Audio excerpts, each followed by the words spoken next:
Welcome to Autism Tips and Tools, where we highlight the best practical guidance from previous episodes of Autism Knows No Borders. Whether you're a self-advocate, a family member, or a service provider, there's something here for you. I'm Rachel Harmon, a professional in the field of autism services, outreach, and advocacy, and the following clip is from my conversation with Robert Schramm, a board-certified behavior analyst, former special education instructor, and published author. Robert's book, The 7 Steps to Earning Instructional Control, based on the principles of behavior, outlines how to foster motivated learners in the home, school, and clinic settings. Here's Robert describing the first few steps from his book. Step 1, show the child that you are ultimately the caregiver and in control of the items and the activities in the environment that they would want to have access to, play with, hold on to. So as a parent, you have the right to bring anything you want into the environment. You can decide if they can bring a gun into the house or not. You can decide if they can have access to video games or Fortnite or whatever. So as that caregiver, you decide what comes into the environment. You also have to show the child that you ultimately get to control what they can get those things for and what they can't, how they can gain them, how they can lose them, how long they can have them. And step 1 just forces a parent to consider, how would I control this reinforcer if it's needed to be? How do I give it? How do I control it? And how do I show the child that I can do those two things as needed? That's step 1. Mm-hmm. What would you say to parents who, now their kids have full access to everything? Is it then the parents coming in, starting to lock things up? Is it a gradual step towards that? I think like anything we do, it all depends. The best path forward is the one that makes the most sense for that family and that situation.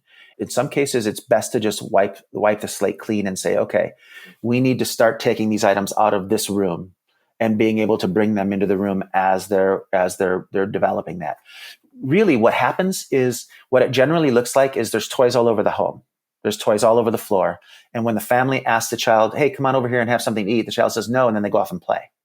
And then the family starts to get upset and they start to yell and they start to grab the child and pull him to the table. And then the child pulls away. And so now you've got this pull game. But the reason the child's pulling away is because he's pulling back towards something he thinks is going to be better.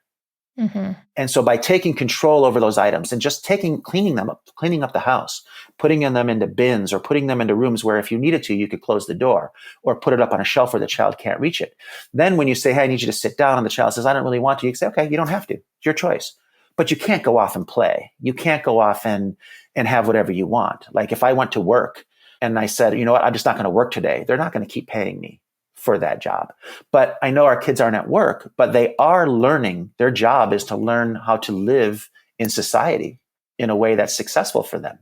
So I think what we're trying to do with step 1 is show the child that we ultimately do get to control, as their caregivers, their access to the reinforcement, and that the family needs to focus on making sure that they can do that when they need to. They can give it when they need to, and they can withhold it when they need to, so that we can make sure we use those things as reinforcement for the behavior we want to see more of, but we can also use it as part of extinction when we have a behavior that we don't want to see happening more, that isn't beneficial to that child long term. Mm-hmm. Got it. So that moves us on to step 2. Mm-hmm. Step 2 is to show the child that you are fun. Make every interaction you have with the child as fun as and enjoyable of an experience for them, so that ultimately they're going to want to engage with you. And then when you do give your instructions in later steps, they have a reason to want to engage because they want to maintain that relationship and that fun activity. I push my families to be 75% pairing, positive interaction, reinforcing, just being there, not asking. And that allows them only up to 25% of the time where they could be giving that child an instruction or having an expectation. Now, the best way to teach it is how, as the caregiver, teacher, therapist, whatever you want to call yourself, whatever role you're in, how do you make everything the child would like to do more fun because you're a part of it? I don't believe in traditional ABA, Lovaas style reinforcement of go play as a reinforcer. Mm-hmm. I'm absolutely 100% against go play as a reinforcer.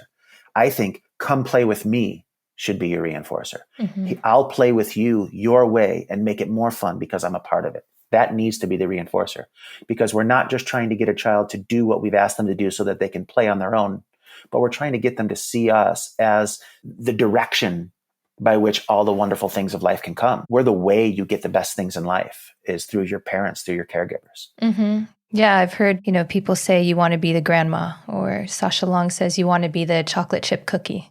Yeah, you want to be the fun dispenser. Yeah, there you go. Exactly. That would bring us to step 3. Now that we've shown the child that we are ultimately able to give or not give their favorite things or their favorite activities based upon their behavior choices, and we've shown that being with us is more fun than being alone, that the swings is great, but the swings with Robert is hysterical. He's laughing and tickling and jumping out of the way and pretending he got hit in the face and making funny faces and making me laugh. I don't want the swings. I want Robert in the swings. So how do I get that? And once the child is trying to pull you into their fun, now you're going to find that you're in a better teaching position, because rather than trying to pull the child to learn from you, they're pulling you, trying to get more from you. And as they're trying to get more from you, you're now in a position of high probability where you can give an instruction. And there's a reason why the child would want to follow that instruction. So if a child is taking me and saying, come, push me on the swings, push me on the swings, and I say, sure, touch your nose, or sure, give me a high five, they're going to be much more likely to go, oh yeah, or yeah, because I want you to do something. Under the desire for engagement, they're going to be more likely to cooperate with whatever simple instructions I give them. So step 3 talks about how and when you actually give instructions. It says, show the child that you can be trusted. Say what you mean and mean what you say. Always follow through on instructions you give, but pick your instructions wisely and choose to give them at the right times with the right language. Mm-hmm. The 3 basic things that I talk about with this is give your instructions under high probability when you already know what the child wants from you, when there's already a motivator and a reason why they would do it. Because like we said earlier, if you don't know why they would do it, they probably won't. Use the right type of language. If you're going to ask a question, accept the answer. Don't say, hey, do you want to come over here and work? And then when the child says no, say, oh, yeah, you need to work, or you need to go to the bathroom. If you're going to say, do you want something? Let the child say yes or no. If you're going to ask them if they want to do something, let them say yes or no. If it is going to be an instruction, though, you need to make it clear that there's an expectation. And so we use expectation language. I want, I need, it's time to. Mm-hmm. Or, I want you to put this in the garbage. I need you to stop that right now and come put this where we asked you to. Or it's time to put that down and come finish your work, whatever it might be. And when there's expectation language, then we can follow through, because now we've given that child, we've set that event, that now there's going to be a consequence, positive or negative, depending on what you do. Mm-hmm. It's also just modeling integrity. Absolutely. I say what I mean, and I mean what I say. And I'm not going to tell you that if you don't, I don't want parents to tell a kid, if you lay on the floor here, I'm just going to get in the car and I'm going to leave you here. Right. The first time they might get up out of fear and they might come with you and you might think, oh, that worked. But one of these days, they're going to be motivated enough to not want to get up. And when you don't leave them and they say, oh, well, I don't have to believe what they're saying. Why should I trust what he's saying? Because he's just going to show me that it's not true. You're right. Integrity is what we're working for. Have integrity in the way that you work with your child, in the way that you play with your child. If you're doing step 3 correctly, it's coming out of step 2. You're playing, you're having fun, you're making life better. The child now wants something from you, and you go, oh, here's my opportunity. Yeah, do me a favor, give me a high five, or tap this table, or whatever learning goal you want to work on that's easy for them to be able to engage in, because we're trying to set up a system, like we're trying to earn their willingness to cooperate with more challenging things down the road. We start with simple and easy things. So that brings us to step number 4, which says, show the child that cooperation, that following instructions, that making good behavior choices is easy, fun, and generally leads to good things. Thanks for tuning in to Autism Knows No Borders. Would you like to learn the other 4 steps to earning instructional control? Follow the link in the show notes for the full conversation, and be sure to subscribe for more stories from people connected to autism, inspiring change and building community. Let's work together to transform how the world relates to autism. Thanks for listening. Take care.